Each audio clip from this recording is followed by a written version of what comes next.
Jesse Marsch, as of tomorrow, I believe, the 28th, will be Leeds manager after Bielsa is gone.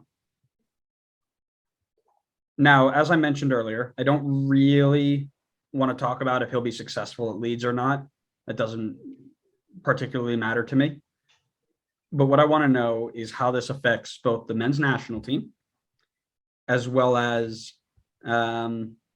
the idea of American managers trying to make it in Europe. So first, I will start with men's national team. A lot of people thought he was Greg's successor. He's now taken a job to be a coach in the Premier League, which means Greg is here for at least the foreseeable future. Thoughts and feelings on that? I'll keep it straight. Jesse Marsch wasn't going to be men's national team manager for a long time. If you think that Greg is going to get sacked while he's sitting second in World Cup qualifying and has won multiple trophies already for the men's national team, you're living a pipe dream. I'm not a Greg fan. I don't think that he's the right guy to lead this next generation for the U.S. men's national team. But what he has done so far with the team would be it doesn't at all warrant him to be sacked just to bring in Jesse Marsch. I get it. Everybody wants Jesse Marsch because he had a good tenure in MLS, and he went over to Salzburg and he did what he needed to do there. And what team was he good with at MLS? I don't know, some energy drink company.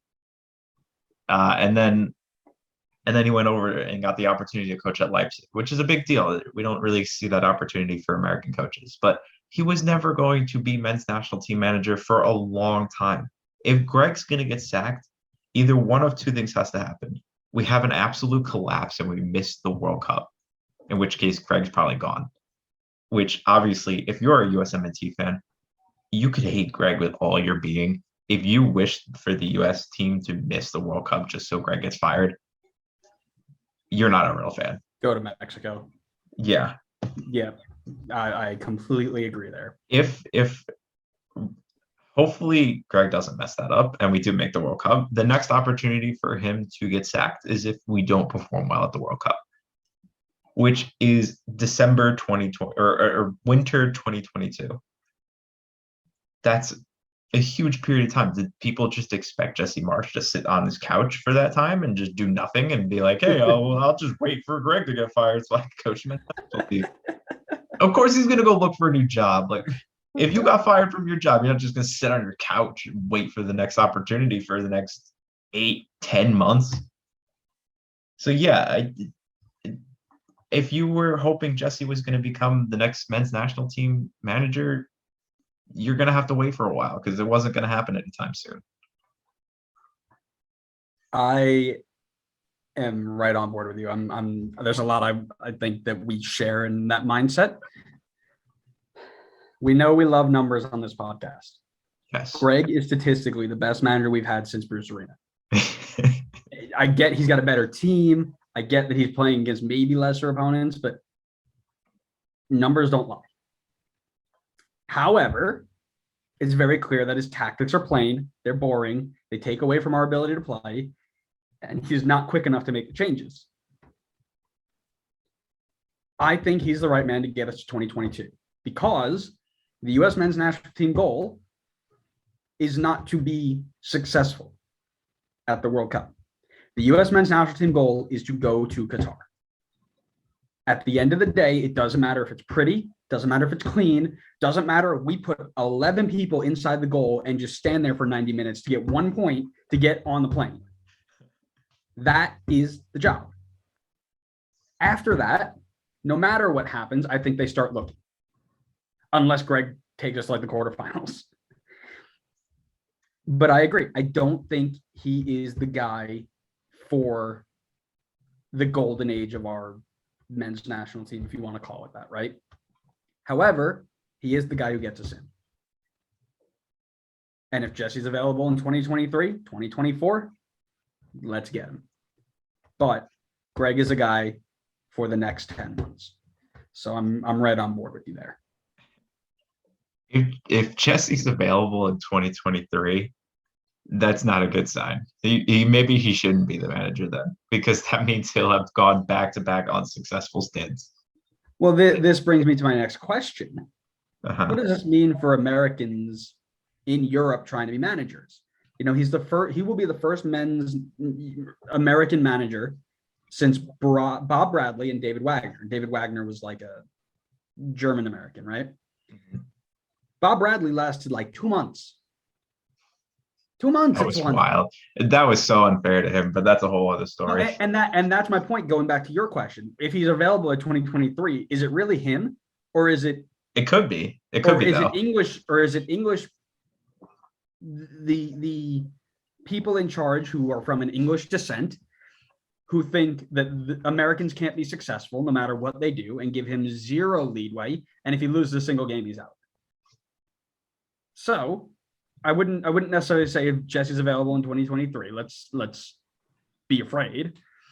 But Marsch was great at Salzburg, and he was set up for failure in Leipzig. Everybody knew it. They sold all their best players, brought absolutely nobody in, and they were just like, okay, go beat Bayern.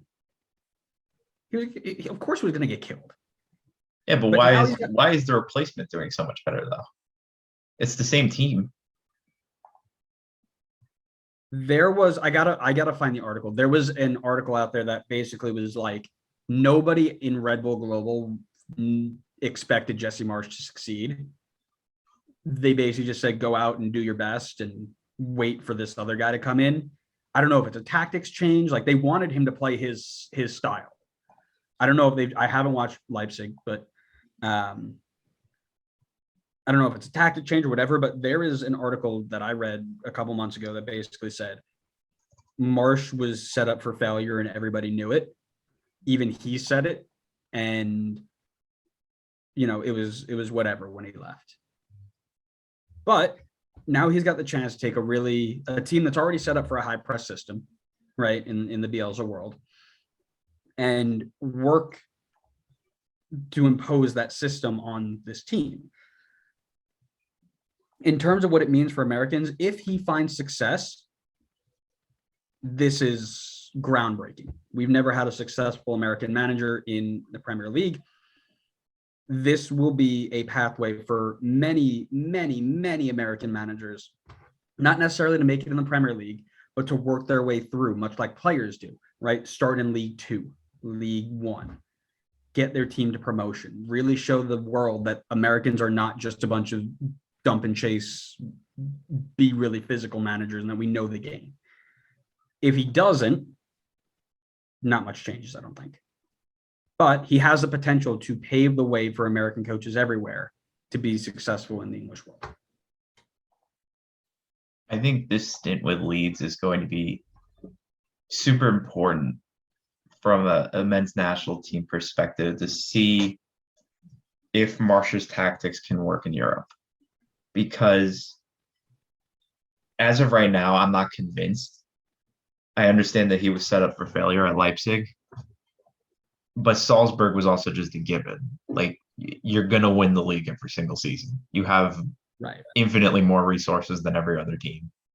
And I would say, you know, he had Erling Haaland on his team, and literally the person following him is already like on pace to set like Austrian Bundesliga records, whereas Jesse was kind of getting like 7-point leads on the regular season. I don't exactly know the Austrian Bundesliga. Your knowledge of the Austrian league is not as high as it should be, and that's disappointing, Connor. I apologize. I don't know exactly how it works, but I would say I'd want to see how he does here with Leeds. It's going to be telling to see because all of our players now in the men's national team pool are playing in Europe. They're getting European experience. They're used to European play styles. I think we need a coach that matches that. Problem is Greg has an MLS play style mindset, which is why guys like Kellen Acosta, Sebastian Jet, Matt Turner, that's why they do well in these systems, because they're familiar with it. But someone like Pulisic, Weston McKennie, Gio Reyna, they don't know MLS play style. They're out playing with Dortmund and Chelsea and Juventus. I mean, I think we need a coach that matches that play style. So that's why I think the experience is good for Jesse, but I want to see if his tactics still have too much MLS influence in them in just from a USMNT perspective. No, I think that's spot on, right? The reason why you don't see those players being as successful as they probably should be is because either their knowledge is higher than Greg's in terms of the nuances, right? Or Greg is putting them in a system that takes away from their ability to exploit said nuances, right? I think that's a really great spot. Very nice, Connor. Thank you. Thank you very much.